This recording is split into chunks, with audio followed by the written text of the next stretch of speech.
That medal. Probably bought online. And flashing it around like that, trying to look important. Economy class is more appropriate for your type. That's what the airline supervisor said with quiet disdain toward the Royal Guard before publicly downgrading him from first class. But what she didn't realise was that her little power trip would soon bring her face to face with the king himself. So how did a humble Royal Guard's quiet dignity catch the attention of royalty? Before we answer that, press the subscribe button and drop a comment below, telling us where in the world you're watching from. Now, without further ado, let's get into it. The polished floor of Terminal 5 gleamed under the white Heathrow lighting as Colour Sergeant Reuben Shaw stepped through the automatic doors.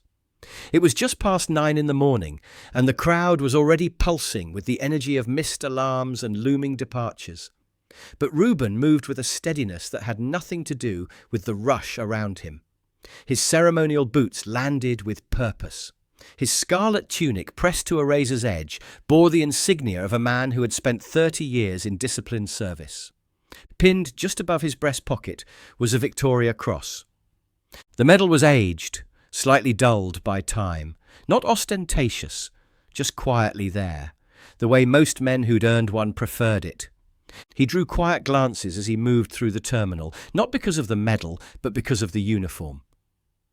Some travellers stared openly, a few lowered their phones respectfully, and others simply gave him a wide berth, unsure whether they were in the presence of royalty or reenactment. Reuben didn't react. He had been assigned ceremonial duty since the late 90s, rotating between Windsor and Buckingham, interspersed with overseas deployments that weren't spoken about over coffee. The years had layered him with a calm no amount of attention could fracture.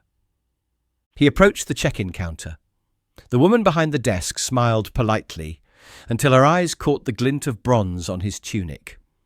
Her gaze lingered a second too long. "Good morning, sir," she said, more hesitant now. "Do you have a reservation number?" "Yes," Reuben replied, offering a printed confirmation and his military ID. "Queen's Guard, travelling on protocol orders to Edinburgh. First class, British Airways Flight 206. The agent looked at the ID, then at him, then again at the Victoria Cross. A subtle pause. "Just a moment," she said, glancing toward the back office. It wasn't unusual for staff to confirm military travel. What was unusual was the way she kept looking at the medal, as if unsure whether it was real. Within 30 seconds, a senior woman approached. Short, pinched expression, early 50s. Her name tag read, Elaine Marks, Terminal Supervisor. She didn't smile. "Sir," she said flatly, "may I ask the purpose of your travel in full uniform? I was instructed to arrive in ceremonial dress. Memorial parade at the Palace of Holyrood House this evening." She nodded once, eyes still locked on the medal. "That decoration, where did you obtain it?" Reuben paused. "It was awarded for actions in Helmand Province, July 2007. Elaine didn't blink. "Do you have paperwork confirming that?" "My ID should suffice. That medal isn't issued lightly." Elaine exchanged a look with the desk agent, then reached out and gently tapped her pen on the medal. Passengers have been known to wear unauthorized insignia, especially the decorative ones. They can cause confusion or distress on board. Reuben held her gaze. "With respect, ma'am, this isn't decorative." She pressed her lips together and nodded to the desk agent. "Proceed with document verification. I'll be making a few calls." As she walked off, she muttered under her breath, but just loud enough. "Some people really will do anything to look important." Reuben said nothing, just stood taller, not for her, for the ones who couldn't anymore. Elaine Marks returned 10 minutes later with a colleague in tow, an off-duty airline employee named Brendan, still in a navy fleece marked Operations Support. He looked uncomfortable the moment he saw Reuben's uniform. "He's wearing a Victoria Cross," Elaine whispered to him, not even attempting subtlety. "It looks real, but it's hard to tell these days. Some of them are replicas. Could have bought it online." Brendan frowned. "Shouldn't we just—" Just verify it, she snapped under her breath. I don't want drama in the boarding lounge. Reuben, who hadn't moved an inch, spoke with quiet clarity. You're welcome to verify it with the Ministry of Defence or the Royal Household. Either would be happy to confirm.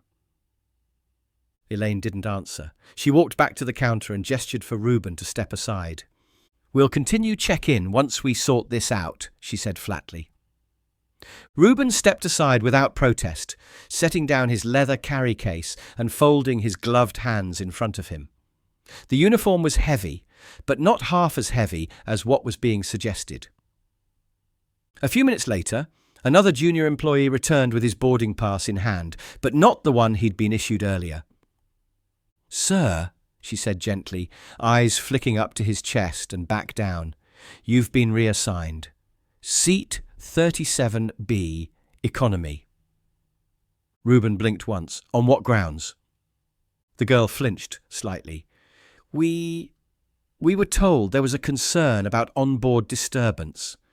The supervisor said your uniform and medal could cause confusion in the cabin. Confusion, Reuben repeated quietly. She nodded helplessly. I'm so sorry, sir. It's above me. He looked down at the boarding pass. Middle seat? I'm afraid so. Reuben didn't argue, just nodded and took the slip. He'd been in tighter spaces. Worse seats. He remembered a flatbed truck in Kandahar with 23 men and a goat, all crammed under a flapping tarpaulin in 50-degree heat. This wasn't hardship.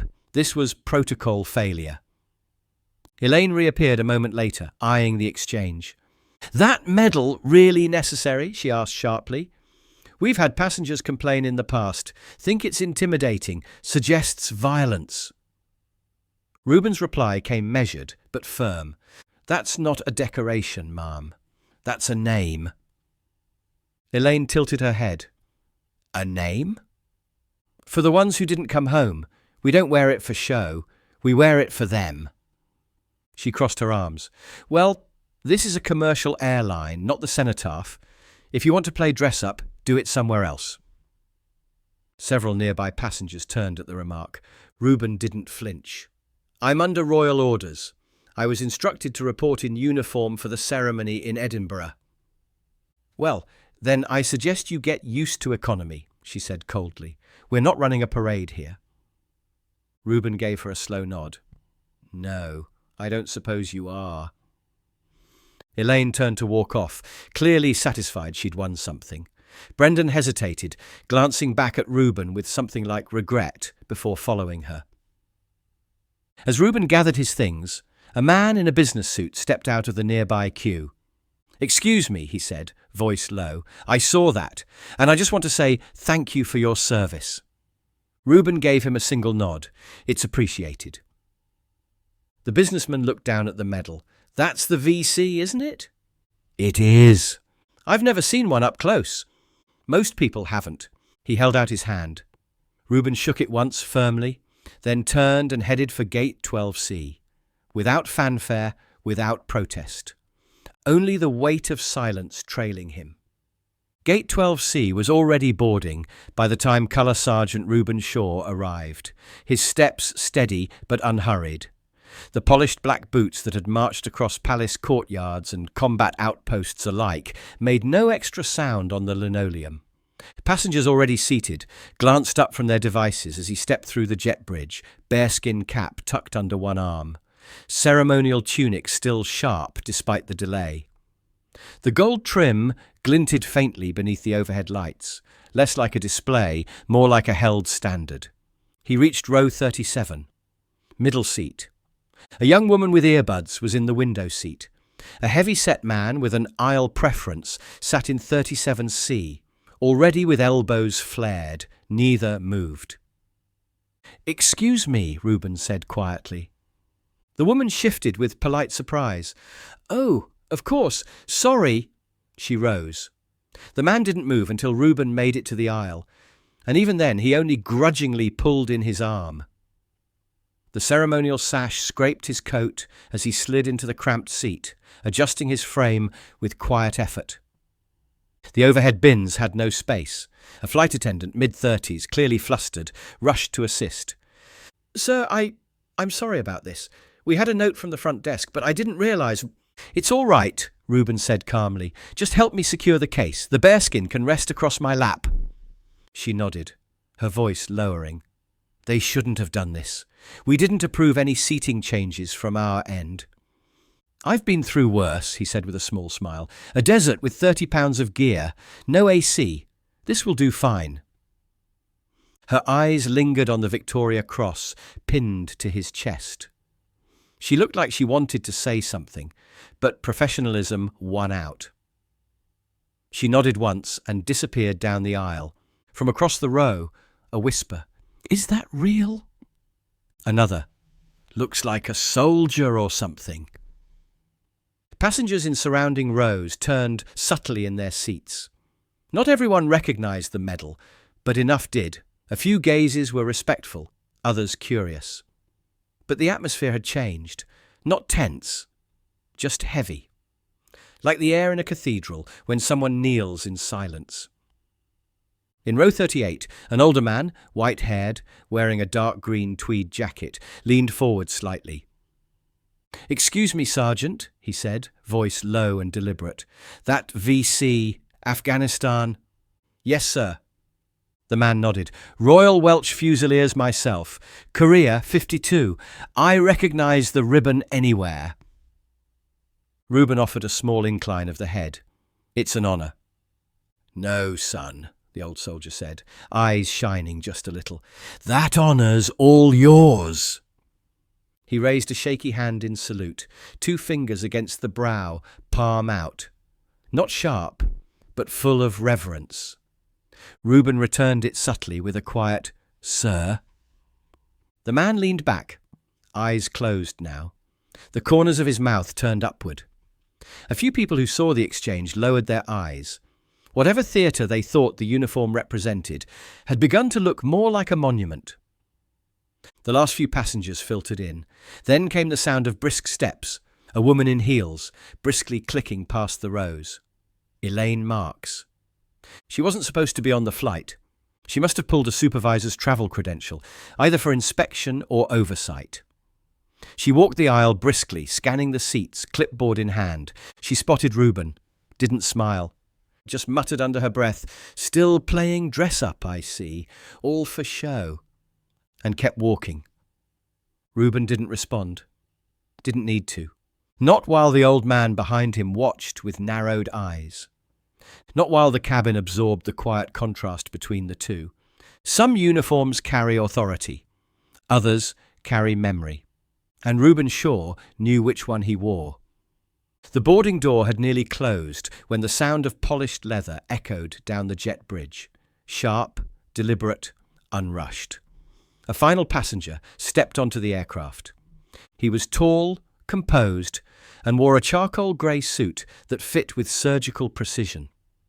The navy tie beneath it bore the faint insignia of the Order of the Garter. No one noticed the detail at first, but the way the cabin crew straightened at the sight of him suggested this wasn't just another businessman late for his flight. The man gave a brief nod to the senior steward, who immediately pressed the intercom and whispered something that made the co-pilot rise from his seat and disappear behind the cockpit door. Row by row, as the man moved forward, conversations halted. Phones were lowered. And though no announcement was made, a hush swept across the cabin like a held breath. By the time he reached row 37, the tension was so quiet it felt like snowfall. He stopped, right beside Reuben, and said nothing. Reuben turned slowly. Their eyes met, only for a moment. The man in the suit didn't smile. He didn't frown. He simply nodded once, almost imperceptibly, and glanced down at the medal. Then, before anyone else could react, Reuben rose to his feet with a grace that seemed impossible in such a narrow space. His back straightened. He brought his heels together and, without a word, delivered a crisp, precise salute. A few passengers near them froze. One child whispered to her mother, "Mummy, is that who I think it is?" The man in the suit returned the salute, just as quietly, just as measured. His expression didn't shift. But for anyone paying attention, something unspoken had passed between them. The attendant from earlier reappeared at a near jog. Her eyes flicked between the two men and she looked instantly pale. "Sir," she began, but the man gently raised a hand. "It's all right," he said softly. "He was seated here?" "Yes, sir. He was assigned to economy. We weren't made aware of the change until—" "No further explanation is needed," the man said. "Please alert the captain I'll be remaining on board. There's been a slight adjustment." "Yes, Your Majesty," she whispered quickly, and hurried away. Now the realization rippled visibly. One passenger audibly gasped. A man 2 rows forward sat bolt upright, hand tightening on his phone. Another woman turned to her partner and mouthed, "King Charles." The entire rear half of the aircraft seemed to shrink in on itself, like everyone was trying to vanish into their seats at once. Reuben remained still. King Charles turned slightly and gestured toward the front of the aircraft. "Sergeant Shaw, if you would. I believe they'll be making space in row 1. Reuben opened his mouth, just barely, but the king cut in gently. "You've said enough already, and far better than most." Reuben nodded. No thanks. No apology.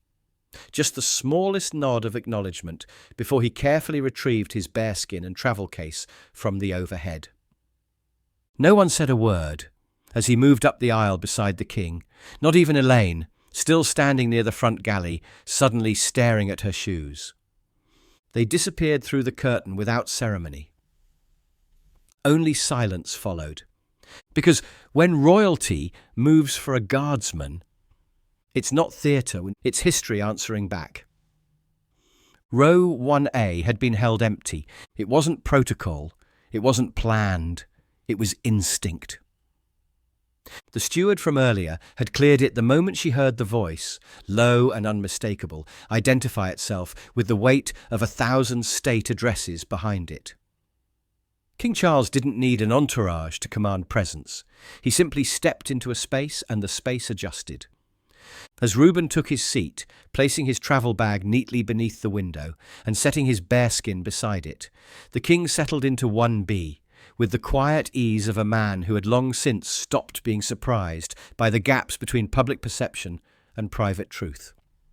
There was no audience here, no ceremony, just 2 men in uniform, one still wearing his, the other now bound to a different kind of duty. Reuben shifted slightly, uncomfortable in the fine leather seat, unused to the luxury. "Not quite the same as the barracks, I imagine," Charles said gently. "No, sir," Reuben replied, eyes still forward. "Bit softer on the back." The king gave a dry chuckle. "That's the goal, I believe." They sat in comfortable silence for a moment. The curtain had been drawn behind them, shielding the rest of the cabin from view, but the murmurs on the other side made it clear that word had travelled fast. "You kept your bearing well," Charles said finally, "even with that woman." "She's just doing what she thinks is policy," Reuben replied, his voice neutral. "Some people see medals and think of theatre. They don't know what's stitched behind them." Charles turned slightly toward him. "That's the Victoria Cross on your chest, isn't it?" "Yes, sir." The king paused. "Afghanistan?" Reuben nodded once. Charles didn't ask more, didn't press. "Not many alive carry that anymore," he said softly. "It doesn't feel like something I carry," Reuben said. "More like something I stand under." He glanced out the window for a beat, then added, "It wasn't for anything heroic. I just didn't have the option of stepping back. The men next to me didn't either." Charles's eyes lingered on him. "It's never for heroism," he said. "That's what people misunderstand. It's for choosing to stand still when others would have moved. Loyalty. To the man beside you. To the silence. That's what it really honours." Reuben gave the faintest nod. "Feels heavier in civilian places, like it doesn't belong." It's not that it doesn't belong, Charles said quietly. It's that most people don't know what to do when dignity walks in the room without asking permission. Reuben didn't reply. Charles went on, his voice even. The uniform still means something, even when others forget, especially then. They sat in another stretch of silence, broken only by the soft mechanical hum of the aircraft, preparing to taxi. Then Charles turned toward him again.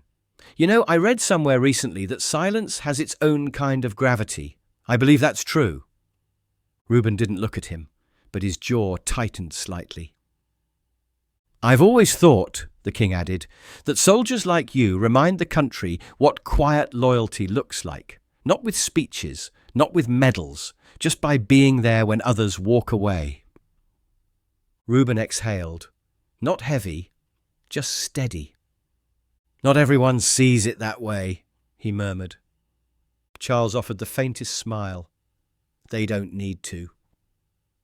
There was nothing else said for a while, just the two of them, sitting side by side, one with a crown on his passport, the other with a cross on his chest. Outside, the engines rumbled to life. The aircraft began to move. And behind the curtain, not a single voice rose above a whisper. Because when a king travels in silence beside his guard, even the air remembers to stay still. The seatbelt sign had pinged overhead. The cabin lights dimmed to their in-flight setting, casting a soft glow across the polished contours of row 1. A tray of tea had been offered, accepted politely by both men and left mostly untouched. Neither seemed particularly interested in small comforts. King Charles folded his hands gently in his lap, watching the clouds peel away outside the window. You know, he said after a pause, there's something about long flights that forces reflection. You can't go anywhere, so your thoughts do. Reuben glanced over. That's true, sir. Same thing happens on long watches, especially at night. Watches? Overseas. We used to rotate 4-hour watches in Helmand. Once everything went quiet. It was just you, your breath, and 100 shadows. Enough to make you remember things. Or forget the wrong ones. Charles nodded thoughtfully. And you carried that into the guard? Reuben looked forward. It's all the same posture, sir. Stillness, eyes forward. You're not there to talk. But you are there to be seen. That's the point, Reuben agreed quietly. Not for glory, for presence. The king sipped his tea. Tell me, if it's not an imposition, about the medal. Reuben didn't respond immediately. When he did, it was calm, controlled. Convoy hit an IED. Dust, fire, noise, all blurred. One of our trucks flipped. Gunner was trapped underneath, couldn't move. He took a breath. I crawled in. We were taking small arms fire from a ridge. No cover, just smoke and screaming. I dragged him out. Lost a bit of my hearing that day. Couple others didn't make it. I didn't do anything extraordinary. I just moved when I should have stayed still. Charles listened, motionless. Reuben continued. They gave me this cross, but it's not mine. I wear it because 4 of them can't. The words weren't bitter. They were etched in stone. Charles leaned slightly forward. You think people don't understand what it means? Reuben looked down at the medal, then back out the window. I think it doesn't fit in airports. There was a silence between them, not uncomfortable, but dense. Then Charles said, You know, my father once told me something about medals. He said, they're not symbols of bravery, they're receipts for pain that was paid on credit. Reuben blinked once. Smart man. Charles allowed a faint smile. He was. He also said, sometimes people will think you're proud of a medal. You're not. You're honouring the weight of it. Reuben nodded. That's exactly it. The king shifted in his seat. You know, Sergeant, in all my years I've met more men with medals than I can count, but only a few understood the burden of being seen in one. Fewer still had the dignity to wear it with silence. Reuben didn't answer. He didn't need to. Charles said, "That woman back there, Elaine, she saw a prop, a costume. What she missed was that you weren't wearing the medal to be noticed. You wore it so those who died could be remembered."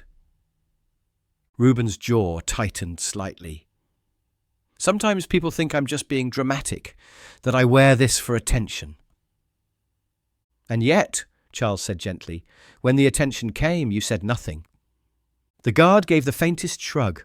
"Words are expensive, sir. Silence buys more." Charles smiled. "You remind people what loyalty looks like, Sergeant Shaw, without ever opening your mouth." Reuben looked over. "Not everyone sees it that way." Charles looked back, quiet and still. "They don't need to." And with that, they both leaned back. Two men from vastly different lives, bound by the same weight, the burden of memory, of service, and of knowing exactly what it costs to stand still when the world wants you to move. 3 days later, the rain returned to Heathrow like it always did, without apology, without drama. The terminal hummed with its usual rhythm, shoes on tile, bags rolling, boarding announcements echoing through the vaulted glass. But behind the scenes, things weren't quite so usual. In a private HR suite on the 3rd floor, Elaine Marks sat across from a senior administrator and a suited man from corporate affairs. Her posture was defensive, jaw tight, eyes flicking between faces. "You're not in trouble," the woman had started, "but we've received a formal internal complaint." Elaine's fingers tapped the arm of her chair. "From who?" "We're not at liberty to say," the suited man replied, voice flat, "but it originated from someone with royal clearance." Elaine's lips parted slightly. "Royal clearance?" The HR officer didn't blink. "We've reviewed CCTV footage, passenger manifests, and several staff witness statements. There was a tone to your interaction with one Colour Sergeant Reuben Shaw that we'd like to better understand." Elaine's brows lifted. "I followed protocol." "Protocol doesn't require mocking a Victoria Cross," the corporate rep said sharply. Elaine's face flushed. "I didn't mock it." "You told staff he probably bought it off eBay. You questioned his attire despite having confirmed documentation. You personally downgraded his seat." "I thought it was fake." "You didn't check." The silence that followed said everything. Meanwhile, down in arrivals, Reuben Shaw walked quietly along the concourse, his ceremonial bag over one shoulder and a wool coat draped neatly across his arm.